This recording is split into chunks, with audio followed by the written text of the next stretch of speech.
Well, good morning. Another beautiful sunny day. Well, I'm hoping by the time that you listen to this video. Psalm 101 is the subject of this devotional when people around us don't want to serve the Lord. Psalm 101, if you take a good look at it, it's not very long, but it sounds like one of those plaques that we hang up around our homes, when we choose to live our lives as Christians. Me and my house, we will serve the Lord. That's kind of like what this psalm sounds like. Just look at a few of the statements. I will sing of your love and justice. To you, Lord, I will sing praise.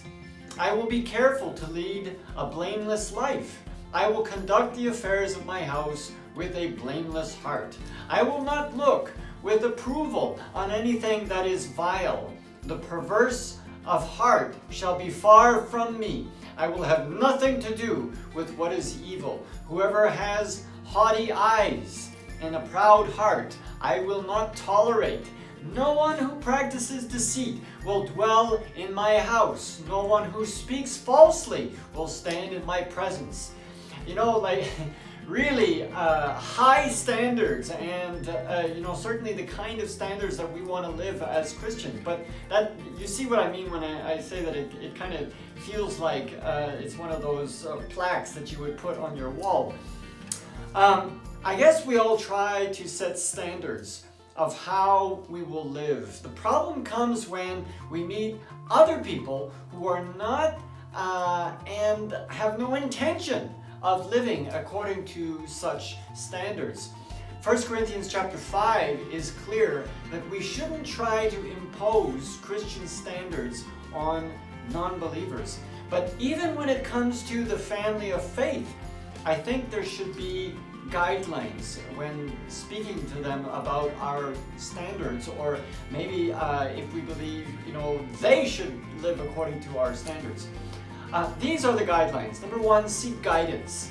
Ask people that you trust, your closest friends, about what you should say or do about a situation. So find wisdom in asking others what they think about what you should do, to say something or not to say anything. Secondly, let love lead.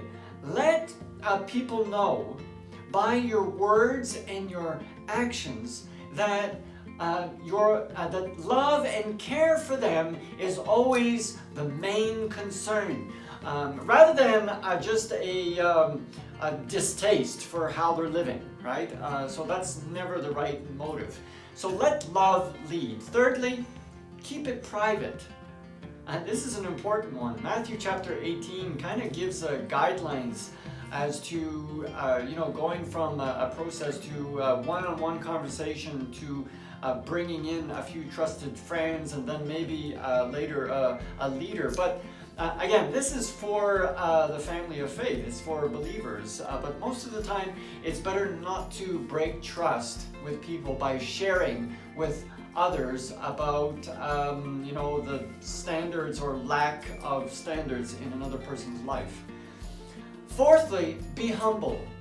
Recognize that we ourselves have faults, and before talking to somebody else about their faults, we need to recognize that we also have a history. We also struggle with things, and so we need to come to approach this with humility. The last one I'm going to say today is to offer help. Offer help. Rather than seeing your encounter with someone as a confrontation, see it as an opportunity to offer support by talking about personal experiences, by praying or offering to pray with a person, and of course giving encouragement. All of this, by the way, can either be accepted or rejected, and you know what? That's okay. We can still continue to live according to our principles and the way that we've decided to live. Me and my house, we have decided to serve the Lord, and that's okay too. And so I hope this psalm is an encouragement for you to continue to live the way that you live and to offer help to those that are around you. The Lord bless you today. Thanks a lot.